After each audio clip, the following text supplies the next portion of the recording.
Soy Jenny Juliana Oaxaca López y el día de hoy voy a leerles el libro El alquimista, autor Paulo Coelho. Prefacio. Es importante advertir que El alquimista es un libro simbólico, a diferencia del Peregrino de Compostela, diario de un mago, que fue un trabajo descriptivo. Durante 11 años de mi vida estudié alquimia, la simple idea de transformar metales en oro, o de descubrir el elixir de la larga vida, ya que era suficientemente fascinante como para atraer a cualquiera que se iniciara en magia.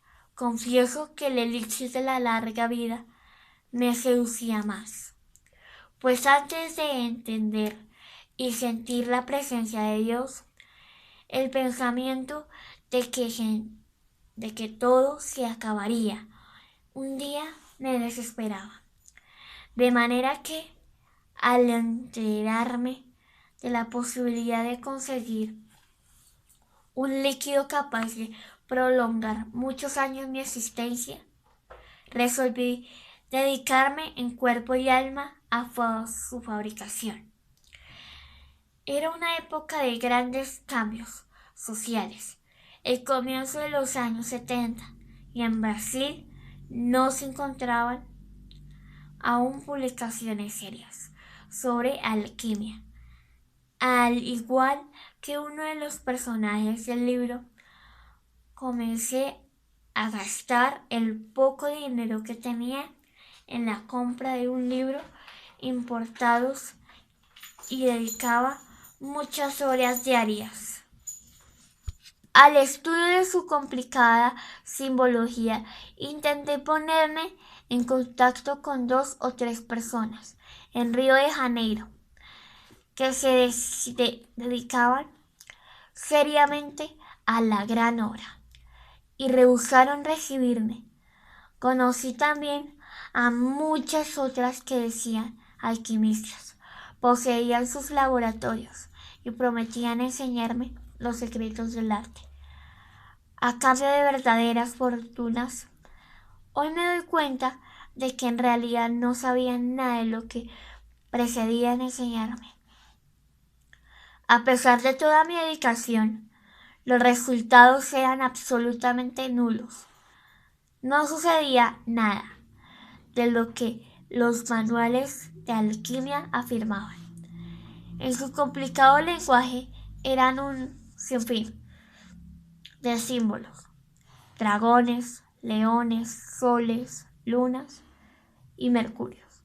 Y yo siempre tenía la impresión de hallarme en el camino equivocado, porque el lenguaje simbólico permite un gigantesco margen de errores. En 1973, ya desesperado por la falta de progresos, cometí una suprema irresponsabilidad. En aquella época, yo estaba contratado por la Secretaría de Educación del Mato Congreso para dar clases de teatro en dicho estado, y decidí utilizar a mis alumnos en laboratorios teatrales, cuyo tema era la tabla esmeralda. Esta actitud, unida a algunas incursiones mías en las más áreas pantanosas de la magia, hizo que al año siguiente yo pudiera sentir en mi propia carne la vida del proverbio: el que la hace, la paga. Todo a mi alrededor se derrumbó por completo. Pasé los siguientes 6 años de mi vida en una actitud bastante escéptica en relaciones a todo lo que tuviese que ver con el área mística. En este exilio estuviese que ver el área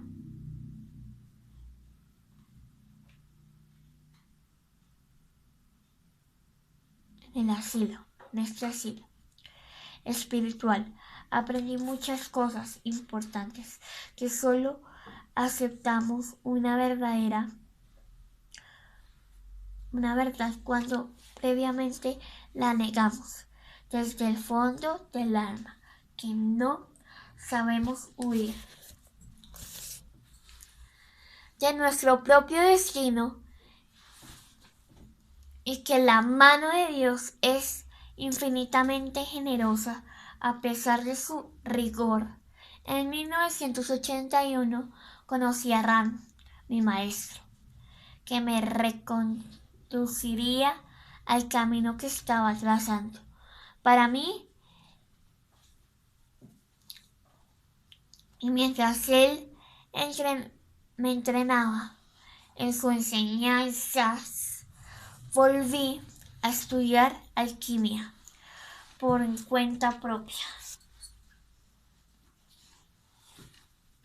Cierta noche, mientras conversábamos después de una extenuante sesión de telepatía, pregunté, ¿por qué el lenguaje de los alquimistas era tan vago y complicado? Existen 3 tipos de alquimistas, dijo mi maestro. Aquellos que son imprecisos porque no saben de lo que están hablando. Aquellos que lo que son porque saben de lo que están hablando, pero también saben que el lenguaje de la alquimia es un lenguaje dirigido al corazón y no a la razón. ¿Y cuál es el tercer tipo?, pregunté. Aquellos que jamás oyeron hablar de la alquimia, pero que consiguieron a través de sus vidas descubrir la piedra filosofal. Y de este modo, mi maestro, que pertenecía al segundo tipo, decidió darme clases de alquimia. Descubrir entonces que el lenguaje simbólico que tanto me irritaba y desorientaba era la única manera de alcanzar el alma del mundo, o lo que Jung llamó el inconsciente colectivo. Descubrí la leyenda personal y las señales de Dios, verdades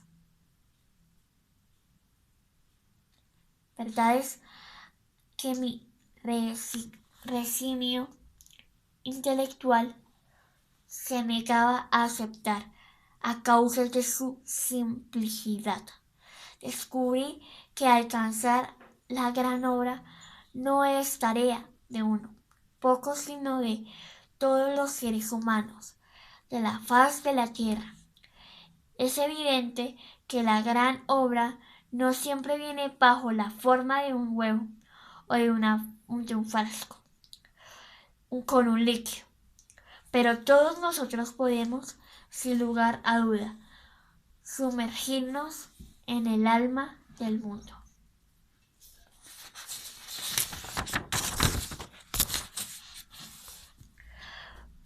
Por eso, El alquimista es también un texto simbólico. En el discurso de sus páginas, además de transmitir todo lo que aprendí al respecto, procuro rendir homenaje a grandes escritores que consiguieron alcanzar el lenguaje universal en Inca, Blank Words, que también utilizó la historia persa para uno de sus cuentos, y Alba Taban, entre otros. Para mí, completar este extenso prefacio e ilustrar lo que mi maestro quería decir con lo del tercer tipo de alquimistas, vale la pena recordar una historia que él mismo me contó en su laboratorio. Nuestra Señora, con el niño Jesús en sus brazos, decidió bajar a la tierra y visitar unos monasterios. Orgullosos, todos Los sacerdotes formaron una larga fila y uno a uno se acercaban a la Virgen para decirle homenaje.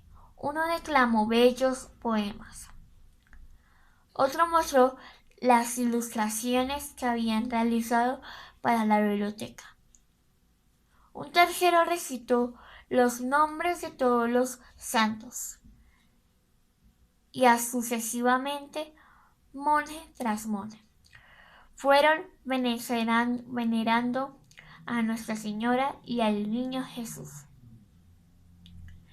En el último lugar de la fila había un monje, el más humilde del convento, que nunca había aprendido los sabios textos de la época.